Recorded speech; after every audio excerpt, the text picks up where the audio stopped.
Okay, this is part 3 of setting up your website on DigitalOcean. If you already have your domain name pointing to DigitalOcean and DigitalOcean configured with your domain name, you can skip these the first two parts. If not, check out part 1 and part 2.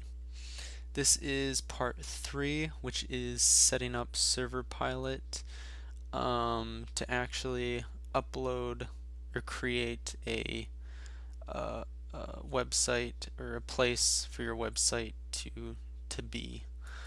Okay, so there's actually a tutorial that you'll have to follow before you can continue here. Again, this is another not reinventing the wheel situation. So I just followed this tutorial and it helped me create or connect my ServerPilot to DigitalOcean, and it also created a system user for me. So after you do that, go ahead and come back here, and this should be the default page, I believe. And I think it'll explain that you have to click that button. But come back here to your default homepage on ServerPilot.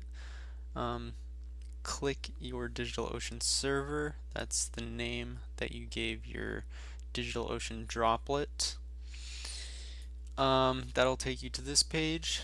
Click the big blue Create App button, and that's going to take you to this page where you enter some information about the app that you're creating. You can call it anything you want, like if your website is called example.com, you can call it example or example app, and this is the place where you actually put the name of your website. Choose the correct DigitalOcean server. You probably only have one, so that's probably going to show up by default.